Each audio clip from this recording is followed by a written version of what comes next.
Hello everyone, myself Pratibha Sharma pursuing PhD Horticulture in Vegetable Science, and in today's lecture we will cover some basic terminology of horticulture as well as the most important aspect in flowering and fruiting of horticulture crop, which is pollination. So let's start. First term is horticulture. ठीक है, ये derive हुआ है two words से, two Latin words से. First one is hortus and second one is colere. ठीक है, next slide में इसको देखते हैं. The word horticulture comes from two Latin word, hortus और colere. Hortus का मीन होता है garden and colere का मीन होता है to cultivate. तो उसका literally meaning है cultivation of garden crops. ठीक है, क्योंकि पहले क्या होता था, gardens या backyards में ही इसको लगाते थे. ठीक है, और commercial scale पे इसको नहीं grow किया जाता था. Now proper definition की बात करें, क्योंकि अब modern horticulture में not just cultivation, उसके साथ साथ utilization, improvement, value addition, processing, ये सारी चीज़ें भी जुड़ गई हैं. ठीक है, तो जब आप इसको डिफाइन करोगे तो horticulture can be define as the science and technique. ठीक है, टेक्निक को क्या बोलते हैं, आर्ट भी बोलते हैं. So cultivation, utilization and improvement of garden crops. अब गार्डन क्रॉप्स में फ्रूट्स भी आते हैं, vegetables, flowers, spices, condiments, plantations, medicinal and aromatic crops, ये सारी क्रॉप्स गार्डन क्रॉप्स हैं. ठीक है, definition clear. Now next is features. Horticulture के ऐसे कौन से फीचर हैं जो उनको फील्ड क्रॉप से डिफरेंट बनाते हैं.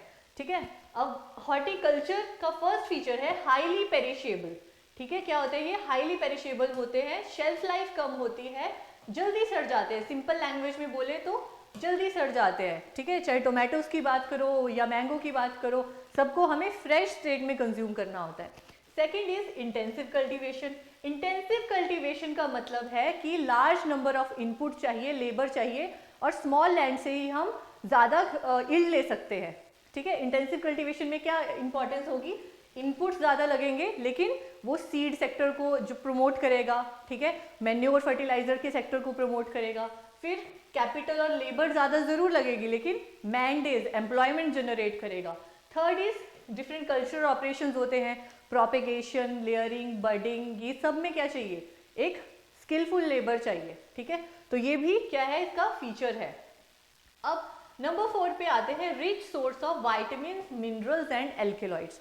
तो फ्रूट्स और वेजिटेबल्स मेनली इन दोनों को क्या बोला जाता है, प्रोटेक्टिव फूड बोला जाता है. इम्यूनिटी बिल्ड करते हैं ये. ठीक है, और क्यों करते हैं, क्योंकि इसमें वाइटामिन, मिनरल्स, ये सब चीज़ें होती है, एल्केलॉइड्स होते हैं. फिर फ्लावर्स की बात करते हैं तो एस्थेटिक ग्रेटिफिकेशन इसका एक फीचर है. मेजर डिविजन्स की बात करते हैं. अब हमने बताया गार्डन क्रॉप्स क्या होते हैं, फ्रूट्स, वेजिटेबल्स. तो जो फ्रूट की ब्रांच है, ठीक है, फ्रूट की कल्टीवेशन की ब्रांच है, उसको बोलते हैं पोमोलॉजी. बट अब ये जो टर्म है, हम टर्मिनोलॉजी की बात कर रहे हैं, ये टर्म है, तो ये जो वर्ड है ये टू लेटिन और ग्रीक लैंग्वेज से बन के मिला है. ठीक है, मिलके बना है, सॉरी. तो पोमम क्या होता है, फ्रूट, और लोगस क्या होता है, स्टडी. ठीक है, अब इन दोनों में से कौन सा ग्रीक वर्ड है, वो कैसे याद रखोगे, ओलैरिकल्चर, फ्लोरिकल्चर, हॉर्टिकल्चर, सब में कल्चर आ रहा है. तो ये तीनों जो हैं ये लेटिन वर्ड से डिराइव हुए हैं. इसमें क्या अलग है, लॉजी अलग है, लोगस अलग है. तो ये जो लोगस वर्ड है ना, ये है ग्रीक लैंग्वेज का वर्ड है ये. ठीक है, जिसका मतलब होता है स्टडी. तो जब हम इसको डिफाइन भी करेंगे तो डेफिनेशन होगी, it is the study of cultivation of fruits. ठीक है, स्टडी जरूर लिखना है आपको. अब ओलैरिकल्चर की बात पे आते हैं. ओलैरिकल्चर भी टू लेटिन वर्ड से मिलके बना है. ये लेटिन प्लस ग्रीक है, पोमोलॉजी. ओलैरिकल्चर के दोनों वर्ड्स लेटिन है, क्या है, कल्चरा एंड ओलैरिस. अब देखो वहां पे क्या लिखा था, कोलेरे, यहाँ पे कल्चरा, ये दोनों लेटिन वर्ड है. ठीक है, लेकिन अगर आप इसको ई कर दोगे, यहाँ पे कल्चर कर दोगे, तो वो इंग्लिश वर्ड आ जाएगा. ठीक है, तो आपको राइटिंग का ध्यान रखना है.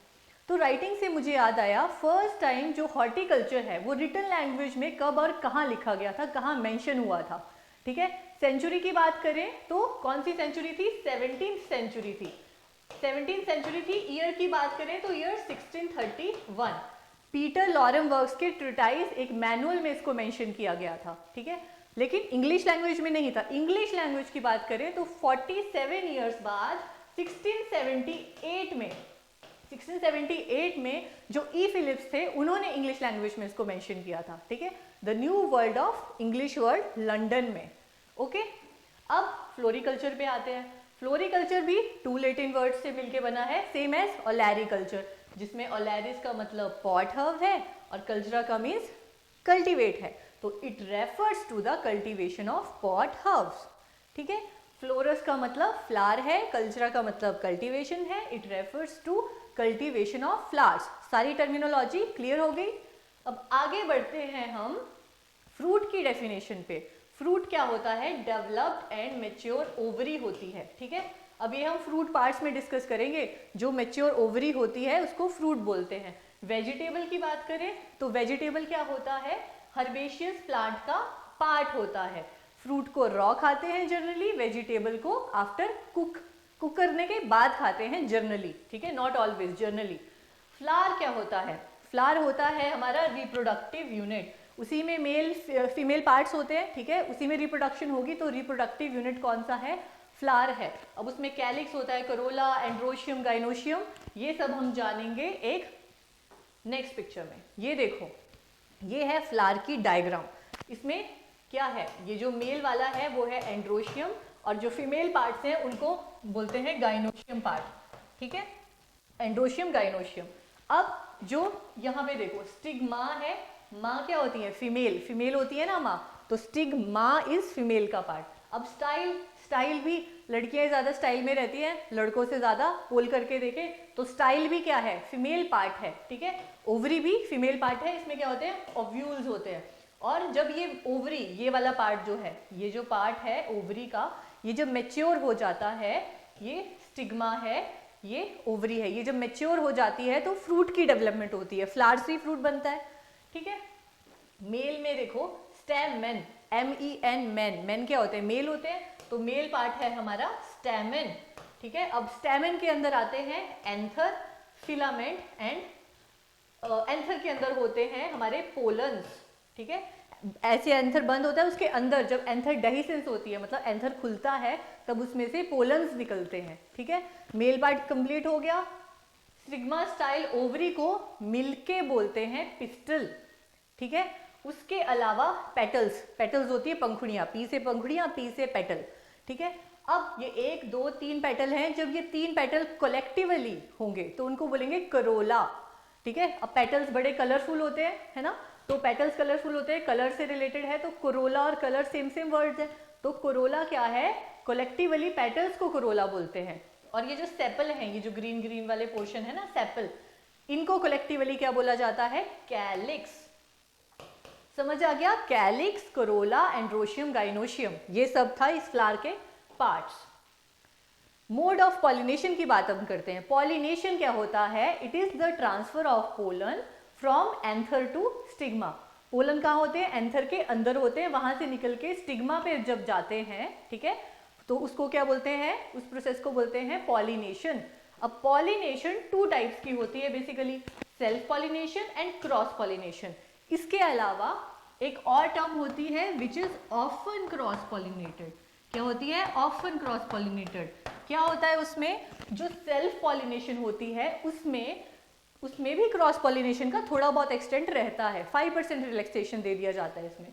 मतलब अगर 0 to 5% के बीच में एक्सटेंट ऑफ क्रॉसिंग हो, उसको बोलेंगे सेल्फ पॉलिनेटेड क्रॉप्स। ठीक है, अगर 5 से 30 के बीच में हो extent of pollination, cross pollination 5 से 30 के बीच में हो, तो उसको बोलेंगे ऑफन क्रॉस पॉलिनेटेड क्रॉप्स। ठीक है, और मोर देन 30 से लेके इंफिनिटी तक अगर होगा, मतलब मैक्सिमम जितनी भी हो सकती है, अगर उतनी होगी तो वो है क्रॉस पॉलिनेटेड क्रॉप्स। ठीक है, अब देखो ये एक हर्मेफ्रोडाइट फ्लावर है। हर्मेफ्रोडाइट फ्लावर होता है, हर मतलब उसमें हर चीज है, मेल भी है फीमेल भी है, बोथ सेक्सेस है, मेल भी है और फीमेल भी है। देखो क्या बताया था, एंथर और ये फिलामेंट मतलब स्टैमेन, एंथर फिलामेंट स्टैमेन है इसमें। उसके बाद ये देखो स्टिग्मा है, स्टाइल है, ओवरी है, ये तीनों चीजें हैं, पिस्टल। ठीक है, तो ये भी है। जब इसमें दोनों चीजें होंगी, मेल भी होगा फीमेल भी होगा, तो उस फ्लावर को बोलेंगे हर्मेफ्रोडाइट फ्लावर। अब सेल्फ पॉलिनेशन समझो, जब ये जो सेम फ्लावर है, इसका जो सेम एंथर के अंदर पोलन है वो सेम स्टिग्मा के ऊपर जाके लैंड करेंगे। ठीक है, तो जब ट्रांसफर होंगे पोलन स्टिग्मा के ऊपर ऑफ सेम फ्लावर तो उसको बोलेंगे सेल्फ पॉलिनेशन, ठीक है। लेकिन ये जो पोलन है अगर ये ट्रांसफर हो रहे हैं किसी और दूसरे फ्लावर के स्टिग्मा पे तो इसको बोलेंगे क्रॉस पॉलिनेशन। अब या तो ये अगर हल्के होंगे, जब जो क्रॉप्स के पोलन थोड़े हल्के से होते हैं ना, लाइट वेटेड होते हैं, वो तो हवा से भी उड़ के चले जाएंगे, लेकिन जो बाकी है उसमें डिफरेंट टाइप की क्या होती है, मोड ऑफ पॉलिनेशन होता है। और किस पे डिपेंड करता है वो, पॉलिनेटर्स पे। The term is pollinators. Pollinators क्या होता है, पॉलिनेटर वो होता है जो हेल्प करता है पोलन को ट्रांसफर करने में, कहाँ, स्टिग्मा के ऊपर। क्या करेगा, फॉर एग्जाम्पल हनी बी का एग्जाम्पल लेते हैं, ठीक है। मधुमक्खी क्या करेगी, उड़ के आएगी, यहाँ पे बैठेगी, पोलन खाएगी, ठीक है। उसको नेक्टर और पोलन उसका फूड होता है, उसको बड़ा पसंद होता है, पोलन खाने आएगी वो, ठीक है। उसकी बॉडी में लग जाएगा, टांगों में लग जाएगा सारा पोलन यहाँ से, फिर यहाँ पे उसका मन भर जाएगा, फिर से उड़ के किसी दूसरे फूल पे बैठेगी, तो क्या होगा, उसकी टांगों में जो पोलन लगे होंगे वो यहाँ गिर जाएंगे, ठीक है। फिर क्या होगा, ट्रांसफर हो जाएगी पोलन की इधर से उधर, मतलब उस एंथर से किसी दूसरे फ्लावर के स्टिग्मा पे। तो इसमें क्या, ये इसको बोलते हैं हम क्रॉस पॉलिनेशन, राइट। और वही एक्सटेंड अगर क्रॉस पॉलिनेशन का सिर्फ 5 to 30 के बीच में हो तो उसको बोलेंगे often cross pollinated crops, right. Now next is, कौन से ऐसे मैकेनिज्म है जो प्रमोट करते हैं सेल्फ पॉलिनेशन को, ऑटोगैमी को। तो सबसे पहली बात है बायसेक्सुअलिटी, मतलब हर्मेफ्रोडाइट। बताया था बाय मतलब दोनों सेक्सेस होंगे, किसमें होते हैं, हर्मेफ्रोडाइट में होते हैं। जब दोनों होंगे तो क्या होगा, सेल्फ पॉलिनेशन होगी, समझ आ गया। Second, homogamy. होमो मीन्स सेम, गैमी मीन्स गैमीट्स। तो जो गैमीट्स की फॉर्मेशन होगी वो क्या होगी, सेम टाइप पे होगी। मैच्योरेशन जो होगी, कौन कौन से हैं, एंथर और स्टिग्मा।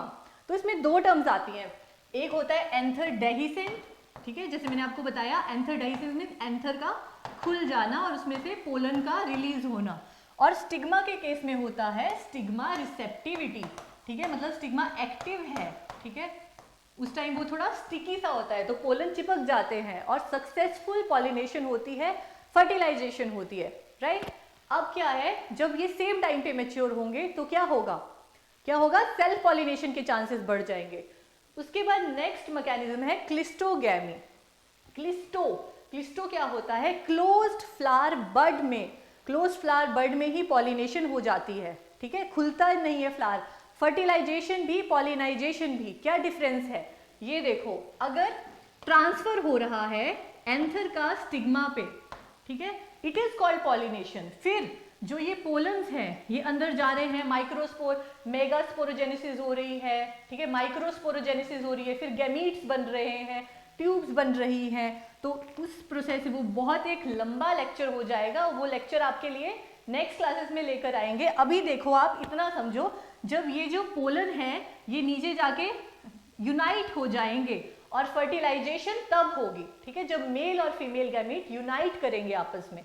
यहाँ तो सिर्फ ट्रांसफर हो रही है पॉलिनेशन में, तो यहाँ पे बंद फ्लावर में होती है क्लिस्टोगैमी में, ठीक है, जैसे पी में होता है, लेटस में होता है। Next is चेस्मोगैमी। चेस्मोगैमी में क्या होता है, पॉलिनेशन तो बंद फ्लावर बड में होती है लेकिन फर्टिलाइजेशन ओपन फ्लावर में होती है। इसकी वजह से क्या होता है, थोड़ी बहुत क्रॉस पॉलिनेशन आ जाती है, बट हमने आपको बताया था कि 0 to 5% चलता है cross pollination self pollinated crops में भी। तो हम बोल सकते हैं कि जो चेस्मोगैमी है, जहां पे पॉलिनेशन तो हो रही है क्लोज फ्लावर में लेकिन फर्टिलाइजेशन हो रही है ओपन फ्लावर में, उसमें क्या होता है, सेल्फ पॉलिनेटेड को वो प्रमोट करता है मैकेनिज्म। अब एंथर की पोजीशन या तो क्या होगा, ये देखो, ये जो स्टिग्मा है ये छोटा होगा, एंथर बड़े बड़े होंगे और ये स्टिग्मा को सराउंड कर लेंगे। फिर जब एंथर डाइसेंट होगी तो यहाँ पे गिरेंगे तो क्या होगा, सेल्फ पॉलिनेशन हो जाएगी। स्टिग्मा के ऊपर वो ऐसे शील्ड बना लेंगे कि किसी और का पोलन आ ही नहीं सकता। एक तो ये पोजीशन हो गई।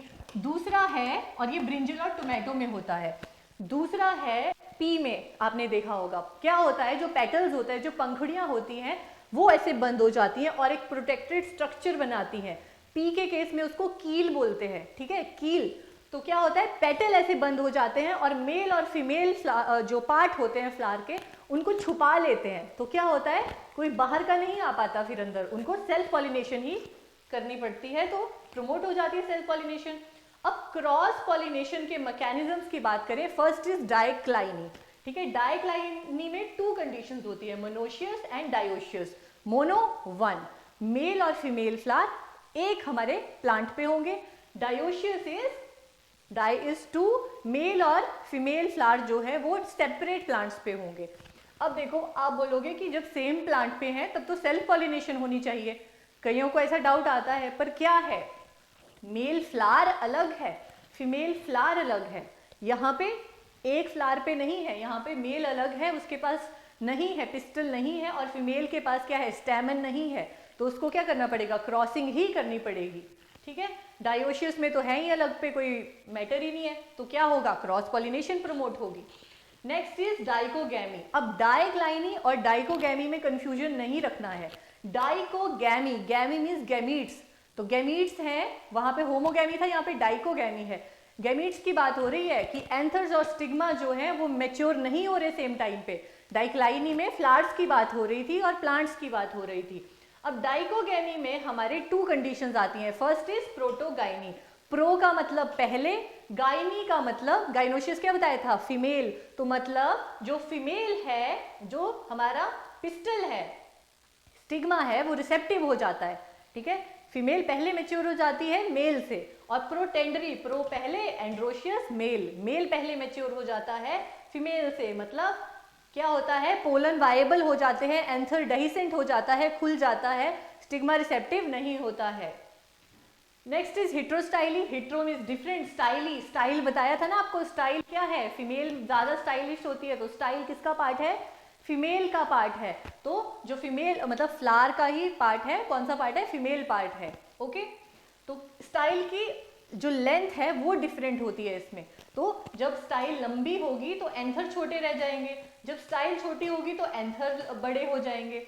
ठीक है, ये कंडीशन किस में होती है, ब्रिंजल में होती है, डिफरेंट लेंथ्स की स्टाइल होती है। Next is हर्कोगैमी। हर्कोगैमी में क्या होता है, ये सोच लो कि पोलन है, पोलन एंथर के अंदर रहता है, अपने रूम में रहता है, ठीक है, लेकिन घर वालों ने उस पर बैरियर्स लगा दिए हैं कि अब तू बाहर नहीं जा सकता, तू ज्यादा बिगड़ रहा है। तो क्या होता है, बैरियर्स लग जाते हैं, ठीक है, उसका रूम बंद कर दिया जाता है, हाईलैंड मेम्ब्रेन बन जाती है, और एंथर से बाहर ही नहीं जा पाता पोलन ग्रेन। तो क्या होता है, जब पोलन एंथर से बाहर नहीं जा पाते हैं, एंथर डेहिसेंट ही नहीं होता है, रूम खोला ही नहीं जाता है, तो क्या होगा, फिर क्या होगा, जो दूसरा स्टिग्मा है, मतलब जो इसी फ्लावर का स्टिग्मा है, उसको किसी और पोलन से क्रॉस पॉलिनेट होना पड़ेगा। तो क्या होगा, प्रमोट हो गई ना cross pollination. Self incompatibility, self incompatibility में क्या होता है, मेल और फीमेल दोनों फंक्शनल जरूर होते हैं लेकिन आपस में कंपैटिबल नहीं होते। ठीक है, अब ये एलील और जीन्स और लोकल्स इन सब से रिलेटेड है, लंबा टॉपिक बन जाएगा, लेकर आएंगे आपके लिए। अभी यहाँ पे इतना समझिए, फंक्शनल होते हैं मेल और फीमेल लेकिन आपस में कंपैटिबल नहीं होते हैं। ठीक है, नाम से ही पता चल रहा है। फिर इसमें स्पोरोफिटिक होता है, जहां पे ये भी आपको डिटेल में बताएंगे, जहां पे पोलन जो है वो ये एलील्स को कंट्रोल करता है। ठीक है, अब क्या है, जो स्पोरोफिटिक है वो किस में होती है, रेडिश में होती है, कोल क्रॉप्स में होती है, और जो गमीटोफिटिक है वो टोमेटो में होती है। Next is male sterility. Male sterility में क्या है, स्टर्लिटी, स्टिराइल। ठीक है, इसमें मेल स्टिराइल है, जो पोलन ग्रेन्स हैं वो स्टिराइल है, नॉन फंक्शनल है, इस कंडीशन को बोलते हैं मेल स्टर्लिटी। तो जब पोलन्स फंक्शनल नहीं होंगे, ठीक है, जो पोलन है फंक्शनल नहीं होंगे, तो उस जो फ्लावर है उसका जो स्टिग्मा है वो तो क्रॉस पॉलिनेट ही करेगा। अगर वो क्या हो रहा है, पॉलिनेट हो रहा है, तो कहीं और से होगा, तो क्रॉस पॉलिनेशन प्रमोट होगी। इसमें भी different genes, MS gene, capital MS gene, ये बड़ी सारी जीन्स होती हैं, अगेन लार्ज कॉन्सेप्ट। ठीक है, पर यहाँ पे हम टर्मिनोलॉजी की बात कर रहे हैं। अदर डिविजन्स, अब क्या बताया था आपको हॉर्टिकल्चर की, देखो गार्डन क्रॉप्स हैं, फ्रूट्स हैं, वेजिटेबल्स थी, फ्लावर्स थे, इन तीनों के बारे में बोल दिया। अब उसके अलावा स्पाइसेस हैं, कॉन्डिमेंट्स हैं, एरोमेटिक क्रॉप्स हैं, मेडिसिनल क्रॉप्स हैं, इतनी सारी जो क्रॉप्स हैं इनकी भी तो डिफरेंट डिविजन्स होंगी अपनी अलग अलग। ठीक है, अब क्या है, प्लांटेशन क्रॉप की अगर बात करें तो प्लांटेशन क्रॉप ऐसे नहीं बोल सकते, प्लांटेशन क्रॉप टी होती है, कॉफी होती है, एक प्रॉपर डेफिनेशन कि वो क्रॉप जिनको एक्सटेंसिव स्केल पे लगाया जाता है, एक लार्ज एरिया पे लगाया जाता है। इंटेंसिव क्या बताया था हॉर्टिकल्चर में, लेकिन प्लांटेशन क्रॉप में क्या है, एक्सटेंसिव कल्टीवेशन है, लेकिन क्या हो रहा है, इसको यूटिलाइज किया जा रहा है आफ्टर प्रोसेसिंग, ठीक है। तो ये इसको डिफाइन कर रहा है, तो ये इसकी डेफिनेशन है। एग्जाम्पल्स हैं coffee, T, rubber, coconut, cocoa, ये सब प्लांटेशन क्रॉप्स के एग्जाम्पल्स हैं। अब स्पाइसेस और कॉन्डिमेंट्स, इनमें बहुत कंफ्यूजन रहता है, क्या होती हैं स्पाइसेस, क्या होते हैं कॉन्डिमेंट्स। तो ये दोनों ही फूड एजेंट्स हैं, ठीक है, जो फूड वैल्यू है उसको एनहांस करते हैं, ठीक है। लेकिन सब दोनों अगर अलग अलग हैं तो अलग अलग कैरेक्टर्स भी होंगे। तो जो स्पाइसेस हैं वो क्रॉप है जिनके प्रोडक्ट को as a food agents use किया जाता है, पर स्पाइसेस ऐड करती हैं aroma as well as flavour, ठीक है, एरोमा एंड फ्लेवर। और कैसे याद रखोगे, अब जो ये कॉन्डिमेंट्स है ना, इसका जो टी है इससे याद रख लो टी फॉर टेस्ट, कॉन्डिमेंट का T is equal to taste. तो जो कॉन्डिमेंट्स हैं वो टेस्ट ऐड करते हैं, और उसके अलावा जो एरोमा और फ्लेवर है वो कौन ऐड करता है, स्पाइसेस ऐड करती हैं। स्पाइसेस के एग्जाम्पल्स हैं paper, cardamom, clove, cinnamon, allspice. और अब यहाँ कॉन्डिमेंट्स के एग्जाम्पल क्या है, turmeric, ginger, red chillies, garlic, onion. देखो बिना प्याज की सब्जी बना के देखो और प्याज की सब्जी, कितना डिफरेंस होगा, क्या होगा, प्याज वाली सब्जी ज्यादा टेस्टी होगी, ठीक है। ऐसे ही याद रख लो प्याज वाली सब्जी, अब हल्दी वाली बना के देखो, बिना हल्दी के बना के देखो, टेस्ट आएगा ना उसका। तो ये सब चीजें, अब मिर्ची वाला खाना, बिना मिर्ची वाला खाना, सब टेस्ट की बात है। तो एग्जाम्पल्स भी ऐसे याद हो जाएंगे। अब मेडिसिनल क्रॉप्स की बात करते हैं। मेडिसिनल क्रॉप नाम से पता चल रहा है, मेडिसिन्स, दवाइयाँ।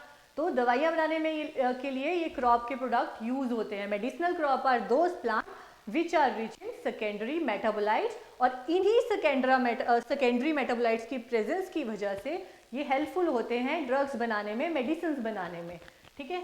अब जैसे पेरीविंकल हो गया, ओपियम हो गया, सर्पगंधा हो गया, अश्वगंधा हो गया, तुलसी हो गई। अब देखो जो एक दूसरे वाले ड्रग्स होते हैं उनको ड्रग्स क्यों बोलते हैं, क्योंकि excess of everything is bad, ठीक है। अब ये ओपियम है ना, अब जो भांग भी बोलते हैं, जो भी बोलते हैं, वो क्या है, बेसिकली मेडिसिन है, लेकिन कम क्वांटिटी में। उसमें सेकेंडरी मेटाबोलाइट्स होते हैं, लेकिन उनको मतलब सेफ हैंड्स में जाए, अच्छी तरीके से उसको यूज किया जाए, तब उसकी मेडिसिनल वैल्यू है, ठीक है। तो वही बात होती है, क्वांटिटी की बात होती है, excess of everything is bad. तो मेडिसिन में तो यूज होता है ये, तो इसके एग्जाम्पल में लिखा हुआ है, तो ऐसे गलत में तो अच्छा छोड़ो। एरोमेटिक की बात करते हैं। एरोमेटिक, एरोमा, एरोमा क्या होती है, खुशबू। तो एरोमेटिक क्रॉप्स क्या होती हैं, वो प्लांट्स जिनमें असेंशियल ऑयल्स होते हैं और उन ऑयल्स की वजह से खुशबू आती है, एरोमा आती है। जैसे लेमन ग्रास हो गया, हमारा वेटिवर हो गया, लेवेंडर हो गया। लेवेंडर में देखो रूम फ्रेशनर्स होते हैं, है ना, तो खुशबू होती है। लेमन ग्रास का वो जो डैनवर का शायद नो उसका जो ग्रीन वाला होता है ना परफ्यूम, वो लेमन ग्रास फ्लेवर है, तो उसकी भी अलग खुशबू होती है। जो खुशबू वाले हैं क्रॉप्स वो हैं एरोमेटिक क्रॉप्स। फिर post harvest technology, it deals with the post harvest handling, grading, packaging, storage, processing, जो भी चीज़ें बताई, क्योंकि हाईली पेरिशेबल हैं तो इस सेक्टर को इमर्ज करते हैं, ठीक है। वो फीचर हॉर्टिकल्चर को बनाता है मदर ऑफ अदर सेक्टर्स, चाहे वो रबर का हो, चाहे वो कॉफ़ी का हो, टी का हो, और पोस्ट हार्वेस्ट का हो, कोल्ड स्टोरेज का हो, ठीक है। तो ये हो गया पोस्ट हार्वेस्ट, मतलब हार्वेस्ट से लेकर मार्केटिंग तक के बीच का जो सफ़र है पोस्ट हार्वेस्ट, वो इस सेक्टर में आता है। नेक्स्ट इज लैंडस्केप गार्डनिंग, ठीक है। अब आपने इतने सुंदर सुंदर गार्डन्स देखे होंगे, है ना, तो वो ऐसे ही थोड़े ना बना देते हैं, एक प्रॉपर प्लानिंग होती है उसको ब्यूटीफाई बनाने की, बैलेंस होती है, हारमोनी होती है, कलर मैनेजमेंट होती है, इतने सारे टाइप्स होते हैं गार्डन के। मुगल गार्डन का अलग फीचर, इंग्लिश गार्डन का अलग फीचर, कुछ में लॉन, कुछ में नहीं, दोनों में लॉन और रॉकरी किसके फीचर्स हैं, इंग्लिश गार्डन के फीचर्स हैं। तो सब गार्डन्स के अलग अलग फीचर्स होते हैं। Next is nursery and seed production. Nursery क्या होती है, नर्सरी होती है जहाँ पे हम छोटे जो बीज होते हैं, छोटे बीज वाली जो सब्जियाँ होती हैं उनको लगाते हैं ताकि उनसे स्ट्रॉन्ग प्लांट्स रेज कर सके, फिर उनको ट्रांसप्लांट करते हैं हम और ओपन फील्ड में लगाते हैं, ठीक है।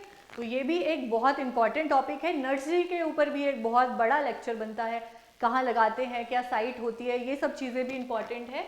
Next is seed production. तो seed is parent, parent material है।